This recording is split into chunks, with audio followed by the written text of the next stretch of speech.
안녕하십니까? 2024년 5월 14일 화요일 인도네시아 헤드라인 시작합니다. 첫 번째 소식입니다. 아시아 증시가 글로벌 금리 인하에 대한 기대감으로 인해 상승세를 지속하고 있습니다. 특히 아시아 태평양 주식 중 MSCI 지수는 0.66% 상승하며 3주 연속 상승세를 기록했습니다. 이와 함께 중국 증시와 홍콩의 항생지수도 상승세를 나타내며 투자자들의 기대감을 반영하고 있습니다.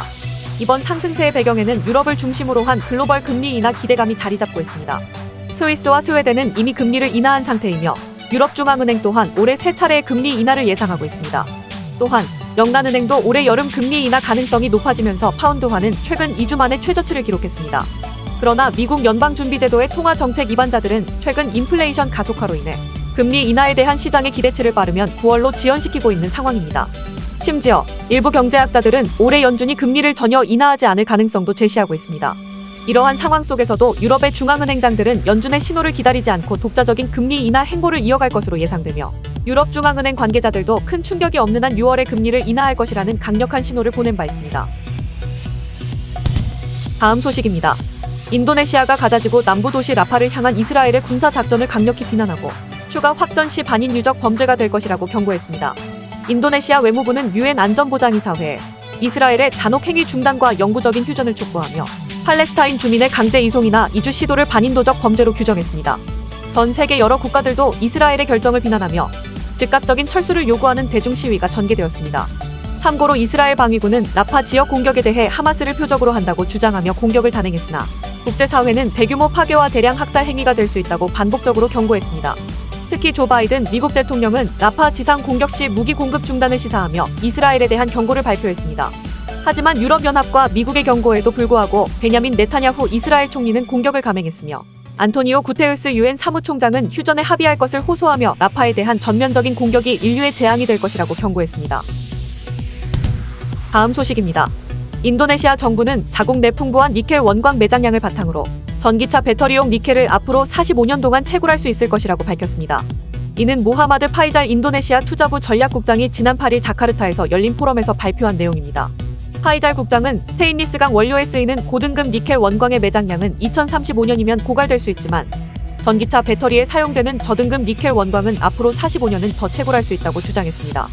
하지만 이러한 주장은 니켈 산업계의 의견과 상반되고 있습니다. 인도네시아 니켈 광부협회의 사무총장은 니켈 재련소가 이미 과다하게 존재함에 따라 니켈 매장량이 조만간 고갈될 수 있다고 우려를 표명했습니다. 또한 미국 지질조사국도 인도네시아 내 니켈 매장량을 2100만 톤으로 추정하고 있으며 이는 2022년 기준으로 15년 이내에 고갈될 수 있는 양이라고 보고했습니다. 다음 소식입니다. 인도네시아가 올해 4월 국가 기상 관측 사상 가장 높은 평균 기온을 기록했습니다. 자카르타 포스트에 따르면 인도네시아 기상기후지질청은 지난 4월의 평균 기온이 27.7도에 달해 1973년 기상 관측을 시작한 이래 가장 더운 4월로 기록됐다고 발표했습니다. 이는 지난 30년간의 4월 평균 기온인 26.9도보다 0.89도 높은 수치입니다. 특히 남부 깔리만탄 일부 지역에서는 전년 동월 대비 평균 기온이 2.2도나 상승했으며 지난 4월 인도네시아에서 가장 더운 곳은 팔루 지역으로 평균 37.8도를 기록했습니다. 한편 올해 초부터 이어진 평균 기온의 상승세는 인도네시아뿐만 아니라 필리핀, 베트남, 미얀마 등 주변 동남아 국가들에서도 관찰되었습니다. 이는 폭염 및 엘니뇨 현상과도 연관이 있으며 이로 인해 온열 질환과 모기 매개 질병의 확산 우려도 제기되고 있습니다. 그러나 인도네시아 기상청은 동남아 폭염과 인도네시아 상황의 원인이 다르다고 설명했습니다. 인도네시아의 폭염은 대륙부 지역이나 고위도 지역에서 일반적으로 발생하는 현상과 달리 필리핀해와 대만 동부에서 발달한 따뜻한 남풍과 고기압 가장자리를 따라 유입된 습한 날씨가 전체 기온을 상승시킨 것으로 분석되었습니다. 한편 지난해 최고 기온이 39.4도에 달했던 인도네시아는 기후변화로 인한 연간 평균 기온 상승이 우려되는 상황입니다. 다음 소식입니다.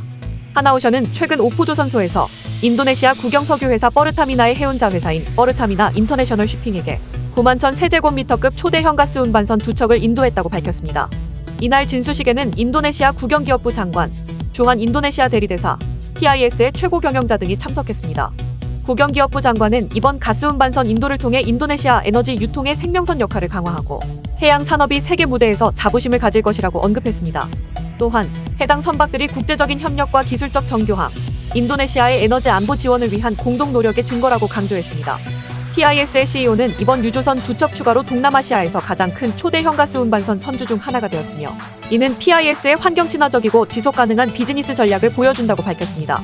참고로 이번에 인도된 초대형 가스 운반선은 최신 친환경 기술을 적용해 건조된 세계 최대 규모의 가스 유조선으로 프로필렌과 암모니아 형태의 액화석유가스 및 석유화학 제품 운송에 최적화되어 있으며 국제 항로에 투입될 예정입니다. 다음 소식입니다. 일론 머스크가 이끄는 스타링크가 인도네시아에서 공식적으로 운영할 수 있는 사업 면허를 취득했다고 정보통신부 고위관리가 발표했습니다. 이로써 스타링크는 인도네시아 전역에서 통신 서비스를 제공할 권리를 확보하게 되었습니다. 인도네시아는 17,000개 이상의 섬으로 이루어진 국가로 많은 지역이 안정적인 인터넷 서비스에 접근하지 못하는 상황입니다. 스타링크의 저궤도 위성 네트워크는 이러한 외딴 지역과 통신 인프라가 부족한 지역의 인터넷 접근성을 제공할 것으로 기대됩니다. 정보통신부는 스타링크가 이번 달 깔리만탄 섬의 새로운 수도 누산타라에서의 시범 운영을 시작으로 8월에는 본격적인 서비스 제공이 시작될 예정이라고 밝혔습니다. 세계은행의 예상에 따르면 2022년까지 인도네시아 인구의 약 3분의 2만이 인터넷에 접속할 수 있을 것으로 보이는 가운데 스타링크의 서비스는 이러한 디지털 격차를 줄이는 데 기여할 것으로 기대됩니다. 이미 동남아시아의 말레이시아와 필리핀에서 서비스를 제공하고 있는 스타링크는 인도네시아에서의 사업 확장으로 더 많은 지역에 고품질의 인터넷 서비스를 제공할 계획입니다. 다음 소식입니다. 신태용 감독이 이끄는 인도네시아 23세 이하 축구 대표팀이 올림픽 본선 진출에 실패했습니다. 지난 9일 인도네시아는 프랑스 클레르퐁텐에서 열린 2024 파리올림픽 남자 축구 대륙간 플레이오프에서 기니에 0대1로 졌습니다. 인도네시아는 전반 29분 기니의 페널티킥 결승골을 내줘 파리올림픽 본선으로 가는 마지막 티켓 획득에 실패했습니다. 신태용 감독은 인도네시아가 후반 중반 다시 페널티킥을 허용해 추가골을 내줄 위기를 맞자 이에 격렬히 항의하다 퇴장당했으며 인도네시아는 1956년 멜버른 대회 이후 68년 만에 올림픽 본선 진출을 노렸지만 뜻을 이루지 못했습니다. 이로써 이번 파리올림픽 남자 축구 본선에는 아시아에서 일본과 우즈베키스탄, 이라크 등 3개 나라만 참가하게 됐습니다. 시청해주셔서 감사합니다. 다음 시간에 뵙겠습니다.